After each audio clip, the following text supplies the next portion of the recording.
Na tlačovej besede protestu na Gorilu nezabudneme, ktorý sa koná 9.9. v nedeľu o 16. hodine na námestí SNP a bude mať potom ešte pokračovanie pred Národnou radou Slovenskej republiky.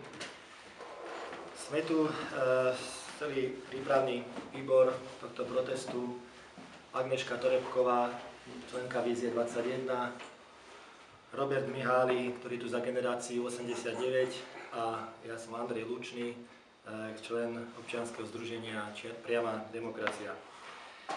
Takže na úvod každý povieme stručne určitý príspevok a potom bude priestor pre otázky, takže odozdávam slovo Robertovi Mihálimu.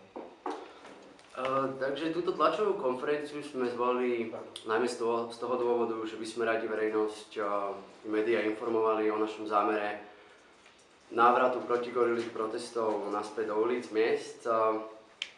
V podstate voláme ľudí do ulic najmä 9.9. na námestí SNP v Bratislave, ako už bolo povedané. Je to protest, ktorý sa uskutoční presne po roku po policajnom zásahu pred Národnou radou, ktorý považujeme za neadekvátny a máme taktiež výhrady k tomu, ako skončilo vyšetrovanie tohto incidentu, ale o tom budeme informovať v podstate neskôr na tejto tlačovej besede.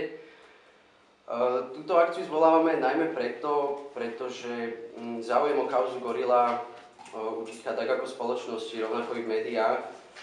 A všetko nasvedčuje tomu, že sa plní želanie aktérov tejto kauzy. A všetko nasvedčuje tomu, že Gorila je zametená, respektíve zametávaná pod koberec rovnako ako ďalšie iné kauzy, či už je to MOKIS, predražené PP projekty a tak ďalej. Dôvody na obavy vyvoláva i možný, podľa nášho názoru, i pravdepodobný lobbying finančnej skupiny Penta, čo nasvedčuje i presunutie parlamentnej správy o Gorile, ktorá teda bola presunutá zhodou okolností krátko po protestoch Jaroslava Haščáka a týmu jeho právnikov. A keďže majú v parlamente zastúpenie mnohé strany zainteresované v samotnom spise Gorila, konec koncov i samotný vládny Smer, máme dôvodnú obavu, že tu narážame na nevôľu pri vyšetrovaní tejto kauzy. A aj preto v podstate budeme organizovať protesty, keďže to nechceme dopustiť. A hlavným cieľom protestu je preto vytvorenie tlaku na zodpovedné osoby či orgány, ktorý by viedol k dôslednému prešetreniu kauzy Gorila. Chceli by sme zdôrazniť, že najmä v čase rozpadnutej a slabej opozície sú práve ľudia, mali by byť práve ľudia tým najsilnejším kontrolným orgánom. Jedným z hlavných bodov nedeľného protestu je preto výzva na odvolanie policajného prezidenta Tibora Gašpara, ktorý nepodnikol žiadne výrazné kroky, ktoré by viedli k razantnému vyšetrovaniu kauzy. V deň protestu preto začneme so zbieraním petície, ktorú bude možné podporiť ako i na mieste, tak i prostredníctvom internetu. Čo sa týka dôvodov, o Tiborovi Gašparovi už dlho kolujú z rôznych strán, dokonca s politikou, špekulácie o nezákonnej skartácii dokumentov.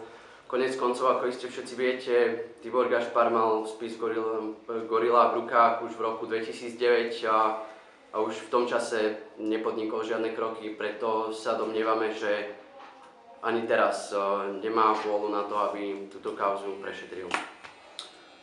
Tibor Gašpar je k tomu politickým nominantom Smeru, teda strany, ktorá je zaangažovaná, respektíve ktorá sa vyskytuje v spise Gorila. Taktiež Tibor Gašpar si uvedomuje podľa nášho názoru to, že pri moci Smeru má svoje isté miesto, keďže je opätovným prezidentom policajného zboru, a z čoho vyplýva istá miera lojality z jeho strany. Teraz by som predal slovo Agnieszke. Ďakujem. To, čo pozorujeme, nás presvieča, že tak ako predošla vláda, tak ani tá súčasná nemá reálny záujem, aby sa prípad Gorila vyšetril. V kauze bol síce obvinený ex-minister hospodárstva Pavol Rusko a istá pani notárka, avšak prokuratúra tieto obvinenia zrušila. Žiadne ďalšie obvinenia neboli vznesené a tí, čo figurujú v spise Gorila, sa naďalej tešia slobode. Aj napriek 60 000 stranovému vyšetrovaciemu materiálu orgány činné v trestnom konaní nie sú schopné dôjsť k žiadnemu záveru. Napriek tomu, že pán Kaliňák tvrdí, že vo vyšetrovacom tíme vidno, že je tam snaha a zanietenie, že vyšetrovatelia majú úprimný záujem pohnúť veci dopredu, musíme konštatovať, že sú to len prázdne frázy. Z toho, čo vidíme, vyplýva, že vyšetrovanie sa nepohlo dopredu. Nedovolíme, aby si politici mysleli, že kauza Gorila vo vedomí občanov zapadla prachom. Týmto protestom ukážeme, že nedopustíme jej zametenie pod koberec. Našim politikom budeme neustále pripomínať, že sú platení z našich daní a preto máme právo od nich žiadať, aby efektívne a predovšetkým v prospech nás, občanov, pracovali. Protest je apolitický a otvorený všetkým iniciatívam. Chceme odkázať ľuďom, aby vyšli do ulic. Moc pochádza od nich a len od nich záleží, ako sa nám bude žiť na Slovensku. Naše dane sú premrhávané na úplatky a predražené tendre. Nefunguje generálna prokuratúra, nefunguje školstvo, nefunguje zdravotníctvo, nefunguje daňový systém, nefunguje súdnictvo. Peniaze sa strácajú vo vreckách finančných skupín a úplatných politikov. Nami platení policajti, prokuratúry, sudcovia doteraz reálne nič z kauzy Gorila nevyriešili. Nikoho nepotrestali a vznesené obvinenia boli tak vágne, že boli neskôr stiahnuté. Neprestaneme dovtedy, dokým politici nepochopia, že moc pochádza od nás a my im ju môžeme hocikedy vziať. Nás nezastrašia brutálnymi policajnými zásahmi. My poznáme naše práva, poznáme našu silu a vieme, že štát to sme my. Silu, ktorú máme v rukách, použijeme na to, aby sme zmenili tento systém tak, aby reálne slúžil nám, občanom. Aby nebolo možné, tak ako je tomu dnes, že politici, platení finančnými skupinami, realizujú ich požiadavky. Aby nebolo možné, že v situácii, keď všetci vedia o korupčnom správaní daných osôb, kompetentní neboli schopní nikoho obviniť a odsúdiť. Vyzývame občanov, ktorí síce mlčia, ale vnútorne nesúhlasia s tým, čo sa deje, aby sa pridali k protestu. Verejným činiteľom odkazujeme, že tento systém, ktorý tu máme, už dlho fungovať nebude. Nie je totiž udržateľné to, že politici spotrebujú viac, než je obyvateľ Slovenska schopný vyprodukovať. Už nepotrvá dlho, keď sa veci obrátia a tí, čo nás súdia, budú súdení nami. Ďakujem.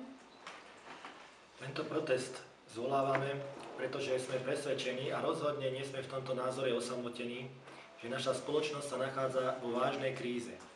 Občania vládnej moci tejto krajiny dobrí len na to, aby raz za 4 roky legitimizoval jej vyčíňanie. Politici, oligarchovia, sudcovia, prokurátori, vyšetrovatelia a kriminálnici vytvorili v našej krajine sofistikovaný systém vlády zlodejov. A je úplne jedno, akú politickú nálepku si tento systém prisvojuje, o čom nás presvedča mimo iných kauz aj kauza Gorila. Občan si môže svojich zástupcov vybrať medzi modrými a červenými zlodejmi, ale nie medzi zlodejmi a čestnými ľuďmi. Nie je lepšieho dôkazu ako práve spis Gorila z roku 2006, ktorý dokumentuje prepojenie jedného z oligarchov na pravicové strany. Dnes máme rok 2012 a jeho ľudia sedia v ľavicovej vláde. Tento systém spotrebuje množstvo peňazí, ktoré potom chýbajú inde. To, že nie je peňazí pre dôchodcov, lekárov a učiteľov, sa na prvý pohľad zdá byť pochopiteľné vzhľadom na ekonomickú recesiu. Ale pri lepšom pohľade nemožno nevidieť, že na rozkrádanie je peňazí stále dosť. A nik sa taktiež nepokúša prinavrátiť do rúk štátu rozkradnuté prostriedky. Náš štát riadi kasta ľudí, ktorých odbornosť je tak zaujímavá, že plynule prechádzajú z riadenia jadrovej elektrárne ku riadeniu tajnej služby. Táto odbornosť spočíva jedine v tom, že vedia zahodiť svoje svedomie. Ani doktorské tituly z Vysokej školy zdravotníctva a sociálnej práce im ich odborný profil nevylepšia. Musíme preto nájsť spôsob, ako týchto ľudí odstaviť od riadenia štátu a vyvodiť voči ním zodpovednosť. Keďže náš štát je skrz naskrz ovládnutý, v tomto boji sa dá oprieť len o nás, občanov. Žiadna vládna moc nemôže vládnuť bez nášho súhlasu. V našej krajine je síce dosť tých, ktorí nesúhlasia, ale moc málo tých, ktorí tento nesúhlas dajú aj najavo. Legitimita vládnej moci sa potom opiera práve o toto mlčanie. Preto sa rôzne skupiny aktivistov snažia občanom poskytnúť priestor, ako toto mlčanie prelomiť. Jednou z možností je pridať svoj podpis pod petíciu za lepšie Slovensko, druhou je posadiť sa na pol dňa pred generálnu prokuratúru a treťou je zúčastniť sa na našom proteste 9.9. o 16. na námestí SMP v Bratislave. Gorila zo začiatku tohto roku oprávnene zanechali v mnohých ľuďoch rozpačité pocity. Ale jeden skvelý odkaz, ktorý by málo kto pred týmito protestmi dúfal, zanechali. Že tento národ vie zodvihnúť hlavu. Vládna moc na tieto protesty reagovala malou sebareflexiou a veľkým skrytým odporom, ktorý spočíval v prvom rade v dôslednom triedení informácií, ktoré sa dostali verejnosti. Väčšina verejnosti preto ani nevie o nejakom policajnom zákroku z 9.3., ktorý urobil za protestami Gorila bodku, a ak vedia, domnievajú sa, že šlo o zákrok proti výtržníkom, ktorých mali ešte dvakrát toľko zmlátiť. Je pravdou, že situácie, ako bola tá 9.3., je ťažké spravodlivo posúdiť. Preto je dobré prísť sa pozrieť na vlastné oči. Za seba môžem povedať, že demonštranti tam nerobili o nič viac než tí na národnej triede a zákrok proti ním nebol o nič menej brutálny.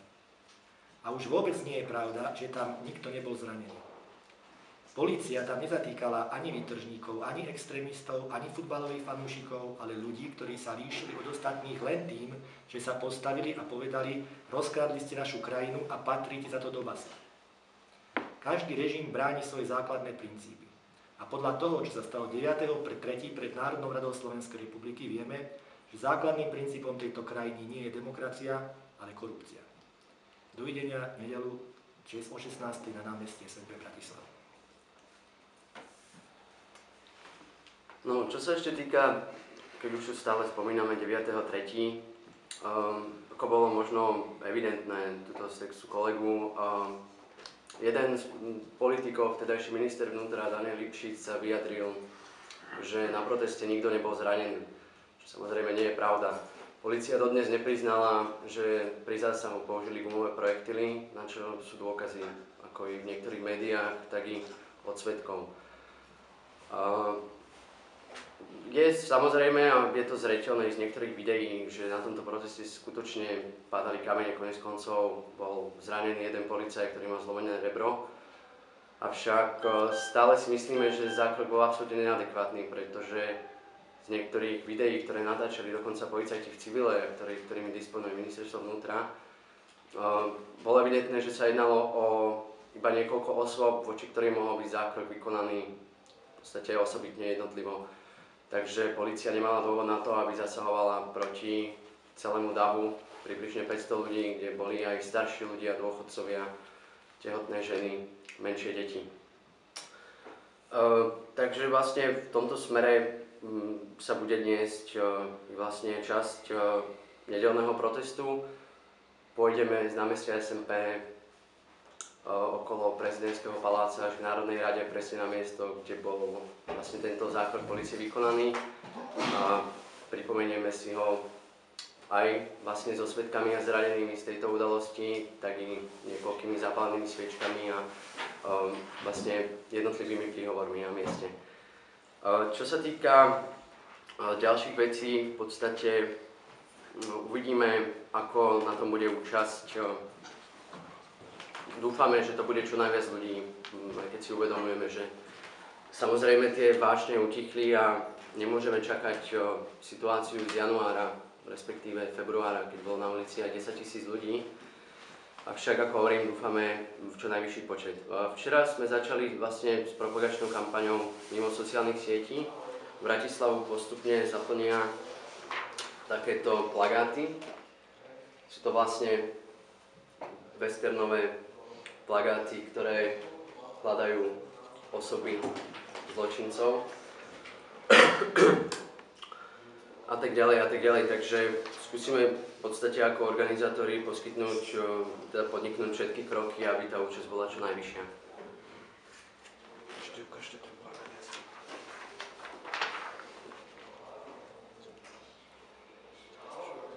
Takže je asi teraz priestor pre vaše otázky, pokiaľ nejaké máte, nech sa páči, pýtajte sa. Len taká technická, bolo Slovenský rozhlas, kam sa strátil pán Pčolínsky a ostatní ďalší organizátori protestu. Budete s nimi nejakým spôsobom spolupracovať, alebo ste úplne mimo tejto? Pokiaľ vieme, tak protest Gorila, jeho organizácia sa absolútne rozpadla, takže disponujú možno jedným alebo dvomi ľuďmi. Ponúkali sme priestor všetkým iniciatívam, neozvali sa, takže... Ja si teda ešte doplním trochu, že teda poznáme sa samozrejme všetci. My teda nepochádzame z toho pôvodného jadra organizátorov, ktoré bolo trošku problematické, povedzme si tak na rovinu. Konkrétne teda pán Pčolinský ani nemohol sa zúčastniť, lebo nebude v tom čase v Bratislave. Takže bol kontaktovaný v tomto smere, ale teda nepridal sa. Ja by som mal z Markízy. Môžete povedať konkrétne číslo asi, aké očakávate a prečo si myslíte, že ten záujem klesá? Konkrétne číslo nepoviem, keďže sa nedá odhadnúť, avšak to, že záujem klesá, je vidno v podstate, neviem, je to vidno v médiách, je to vidno v spoločnosti. Ľudia sa menej zúčastňujú, respektíve menej akcií sa organizuje, ktoré by sa týkali kauzy Gorila. Takže ono v podstate ide o to, že vtedy bol ten predvolebný zápal možno o niečom inom, ako je to vlastne teraz, keď už ľudia vlastne vyšli na jar do ulic a videli, že to, že vyšli do ulic, nič nezmenilo. Ale ono to nie je tak úplne pravda, pretože to, že ľudia vychádzajú do ulic, má istý nejaký... má to svoj dôvod. Má to dôvod ten, že to, že ľudia protestujú, vyvoláva nejaké tlaky na zodpovedné orgány a osoby. Takže to číslo určite nepoviem, avšak aj keby bolo, povedzme, nižšie ako očakávame, tak každopádne tú akciu chceme robiť, aj keby sme tam boli sami, pretože je dôležité, aby sme neustále upozorňovali na túto kauzu a zvlášť v čase, keď sa stráca tento záujem verejnosti. Ono, ten záujem verejnosti v podstate je podmienený aj tým, čo dokázali organizátori tých protestov komunikovať k verejnosti. Takže v podstate aj s vašou pomocou môžeme teda tú verejnosť vyzvať znovu a presvedčiť ju, že teda práve ten tým ľudí, ktorý sa aktivizoval a ktorý stále pracuje na tom, aby to nezaspalo, sa časom trošku čistí a práve už není náhodne zozbieraná skupina ľudí, ktorí sa stretli na Facebooku a ktorí sa v živote nevideli a neverili si a podozrievali sa navzájom a jeden bol taký, druhý onaký. Teraz už to zreje svojím spôsobom, to nikto nevidí, len ten, kto je vnútri tej skupiny a práve vidí to, že sa tam konštruujú určité štruktúry, ktoré by boli schopné ľudí naozaj nejakým spôsobom rozumne viesť. Peter z televízie aj pán Mihalik, budúci útorok sa začne schôdza Národnej rady. Plánujete v tejto súvislosti možno byť videní, počutí aktívne aj pred parlamentom, že by trošku ste tým politikom, ktorí ste spomínali, nejak sa dali do povedomia a v rámci tej schôdze jedným z bodov má byť aj tá správa, ktorú ste už aj vyspomenuli, ktorú má minister Kaliňák predniesť na podnet poslanca Hlinu. V tejto súvislosti teda, či budete pred parlamentom niečo robiť? Poviem tak, že je to možné. Pravdepodobné. Spolupracujete povedzme s poslancom Hlinom, ktorý je v tomto dosť aktívny, on si to vyžiadal, on tiež bol mnohokrát predtým, že sa stal poslancom taký občiansky aktivista viditeľný, nie? Absolútne nie. So žiadnymi politikmi nie sme v kontakte. Aby sme dodržali tú zásadnú politickú. Ale teda vážime si jeho iniciatívu a nie sme ako proti iniciatívam ani politikov, pokiaľ smerujú dobrým smerom a za každý dobrý krok sme všetkými desiatimi. Ďakujem pekne.